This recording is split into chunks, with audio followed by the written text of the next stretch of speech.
मैं कमला सिंह तरकस और मेरे सामने बैठे हैं संत बख्श सिंह जी गहलोत, जो चंडेसर गांव के रहने वाले हैं। पूर्वी उत्तर प्रदेश में आजमगढ़ के सदर तहसील और इस सदर के ही ब्लॉक बेलैसा के आप रहने वाले हैं। आपके बारे में यह माना जाता है कि आप अपने घर में अपने पूजा स्थान पर बाबा साहब भीमराव अंबेडकर को आपने स्थापित किया है और उनके प्रति आपके भीतर अपार श्रद्धा है और वह विभिन्न मौक़ों पर देखी जाती है।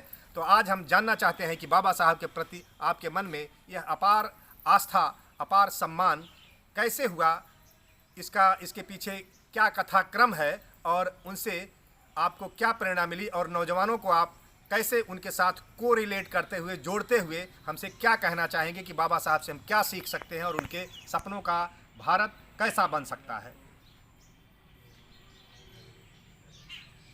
बंधुओं, अगर अंबेडकर मुझे न मिलते तो शायद मैं इतना उत्साहित होकर के जोश के साथ काम नहीं कर पाता। अंबेडकर मेरे जीवन में आए और बहुत बड़ी क्रांति लाए। अंबेडकर जब मुझे ज्ञान हुआ तो मैंने कहा कि जो मैंने एमए किया है, जो शिक्षा प्राप्त किया है, वो अंबेडकर की बदौलत है। जब जागो तबे सवेरा। जब मुझे ज्ञान हुआ तो बाबा साहब अंबेडकर को मैं अपने पूजा स्थल में रखकर सुबह शाम उनके अगरबत्ती करता हूँ और जब उनका दर्शन कर लेता हूँ तो मुझे बड़ी शांति मिलती। बाबा साहब का मैंने एक पढ़ा था, जब अपने पैतृक गांव पर गए थे, महिलाएं बड़ी मैली कुचैली फटी हुई साड़ियाँ पहनी थी, तो बाबा साहब ने देख कर कह के कहा कि ये अगर मैं ज़िंदा रह गया तो तुमको अच्छा कपड़ा, अच्छा मकान, अच्छी शिक्षा दिला कर रहूँगा।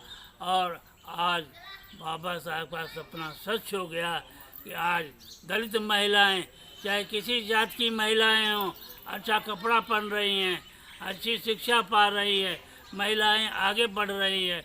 इस तरीके से बाबा साहब मेरे एक आदर्श रहे। बाबा साहब इतने ही नहीं, बाबा साहब मैंने अध्ययन किया, टटोला, क्योंकि मैं बुद्ध का भी अनुयायी हूँ। क्यों और कैसे लगाता हूँ, जब इसका जवाब मिलता तभी मानता हूँ। मैंने लगाया कि पूरे हिंदुस्तान में एक भी लीडर जातिवाद से ऊपर नहीं उठा। कहता तो बहुत ज़्यादा है, लेकिन वो जो जितना ही ज़्यादा कर हम जातवादी नहीं हैं, वो उतना ही बड़ा जातवादी होता है। अंबेडकर साहब को मैंने पाया कि PWD मिनिस्टर थे, जल परियोजना बनाए हुए थे, बात बनकर तैयार हो गया तो उन्होंने एक खोसला को बुलाया, सर्वे कराया ऑल इंडिया का, तो बड़ा ईमानदार और कुशल इंजीनियर था। उसको कहा कि तुम इसका हैंडल करो, तुम्हें यहाँ का इंचार्ज बनाता हूँ। उसने जात समझ करके आने से इनकार कर दिया कि खोसला ऊंची जात का था। बाबा साहब ने उसको बुलाया, आया, कहा देखो मैं सेकंड की सुई पूरी नहीं चल पाएगी, तब भी एक फ्रांसीसी, इंग्लैंड का और स्पेनिश इंजीनियर अपॉइंट कर सकता हूँ, लेकिन मैं चाहता हूँ कि मेरे देश के इंजीनियर इस काम को करे और कोई एफिशिएंसी बने। और तुरंत उसने इसको ग्रहण कर लिया। तो इस तरह से अंबेडकर साहब जहाँ भी देखो, जिधर भी देखो, आज शिक्षा संस्थाएं खुल रही है।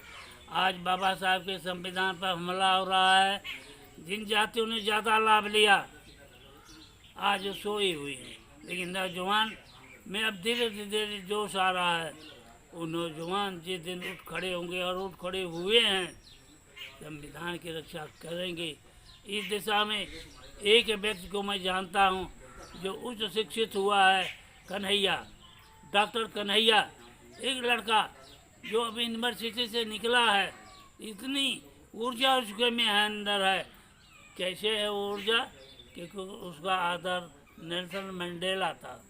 नेल्सन मंडेला पर उसने PhD किया है और 23 साल आदर्श है कन्हैया के सामने कि एक व्यक्ति 23 साल जेल में लगातार रहा और निकलने के बाद अपने देश को उन्नत किया जहाँ गांधी जी ने अनशन किया था। तो इस तरीके से प्रेरणा स्रोत हमारे अम्बेडकर हैं। आज सरस्वती की पूजा हम बनावटी करते हैं, सिंबल ऑफ नॉलेज अगर यूनिवर्सिटी में लिखा गया है तो बाबा साहब का नाम लिखा गया। इसे हम सारे भारतवासियों को गर्व करना चाहिए, वर्ष के सारी जातियों को गर्व करना चाहिए कि हमारे देश में एक महान पैदा हुआ कि जो सिंबल ऑफ नॉलेज बना, सरस्वती से भी ऊंचा हो गया। इसलिए मैं अम्बेडकर को चाहता हूँ, यही वो अम्बेडकर है जिसके शरण में सब लोग जाएंगे तो उनको अच्छी शिक्षा मिलेगी, रोटी मिलेगा, मकान मिलेगा, उनकी सारी उन्नत होगी, बिना किसी जात भेदभाव के आगे बढ़ेंगे। उन्होंने 2 यूनिवर्सिटियाँ किया। उन्होंने जब संस्कृत पढ़ाने के लिए मिलिंद में मास्टर खोजा तो कोई ब्राह्मण संस्कृत पढ़ाने के लिए उनके विद्यालय में नहीं आया। मैं गया हूँ बॉम्बे में, हिंदू कॉलोनी देखा हूँ, और उसने एक ब्राह्मण ने कहा कि साहब अगर मुझे रहने के लिए मकान दे दें तो मैं पढ़ाऊँगा। बाबा ने अपना मकान दे दिया। और इतना बड़ा त्याग इस हमारे भारतवर्ष में खोज ले, कोई भी किसी भी जात का मिनिस्टर या व्यक्ति कोई है जो अपना आलीशान मकान एक शिक्षा के लिए एक व्यक्ति को दे देता है। इसलिए बाबा साहब का जब मैं सोचता हूँ तो किस रोम का, उनके किस रोई का वर्णन करो वो मैं कर नहीं पाता हूँ। जैसे कि जल के में तमाम बूंदें होती हैं, उसको इकट्ठा करके महासागर बन जाता है, उसी तरीके से अम्बेडकर के विचारों को इकट्ठा करके आदमी महान बन सकता है। अगर इस देश में कोई आदर्श है तो केवल अम्बेडकर है। सभंडों को अपने दिमाग से निकाल देना चाहिए कि अम्बेडकर, अरे अम्बेडकर ने तुम्हारे लिए किया, तुम्हारी भी गद्दी बचा दिया। वो तो कुकर का सेफ्टी वाल है, जहाँ भी गंदगी होती थी वो वाल के साथ अम्बेडकर रहा जाता है और उसको दूर कर देता है, क्रांत होने से बचा देता है। बशर्ते आप चले।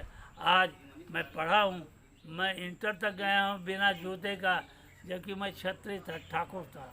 एक ही कमीज, एक ही पायजामा, हफ्ते में एक दिन हम लोग जा कर के कपड़ा साफ करते थे। और आज गिन नहीं सकते हैं कि 3-3, 4-4 कपड़े तो डेली पहने रहते हैं शरीर पर। आज उतनी क्रांति, उतनी बड़ी क्रांति अम्बेडकर की देन है, विचारों की देन है। विचार ही लड़ते हैं, एटम बम से नहीं लड़ता है, विचार लड़ता है। अम्बेडकर के विचार पर अगर भारत चलेगा, चला, आज तक चला है, कांग्रेस ने बहुत अनिच्छा से चला ही है, देश को सोने की चिड़िया बना दिया। मगर इस पार्टी का नाम नहीं लेना चाहता हूँ, लेकिन एक वर्ग ऐसा तैयार हो गया है जो अम्बेडकर के विचारों को, अम्बेडकर का संविधान हमको ताकत देता है, हमको बल देता है, हमको समान अवसरों पर पढ़ने का अधिकार देता है। इसलिए अम्बेडकर के प्रति चाहे किसी जात का व्यक्ति हो, उसे तन मन धन से उसकी जय जयकार करना चाहिए, और उसके लिए यदि ज़रूरत पड़े तो अपना खून भी बहाना चाहिए। इन्हीं शब्दों के साथ आपको बहुत बहुत धन्यवाद। समाज के सभी वर्गों को अंबेडकर के विचारों को अपनाना चाहिए। इससे उनकी भविष्य और उनकी पीढ़ियां सुधर जाएंगी, देश उन्नति के शिखर पर जाएगा। ऐसे अंबेडकर को आप अपने आस्था का मुख्य केंद्र मानते हैं, और इस देश के भी बहुसंख्यक लोग यही बात मानते हैं। आपने हमसे बात किया और बहुत सारी जानकारियां दी, इसके लिए आपको बहुत बहुत धन्यवाद। और हम सभी को आपकी इन बातों में से तमाम काम की चीज़ें हमें ग्रहण करना चाहिए जो इस देश को आगे लेकर चलेंगे। बहुत बहुत धन्यवाद। द तर्कस की ओर से मैं कमला सिंह तर्कस, कैमरामैन दीपक रानी के साथ, धन्यवाद।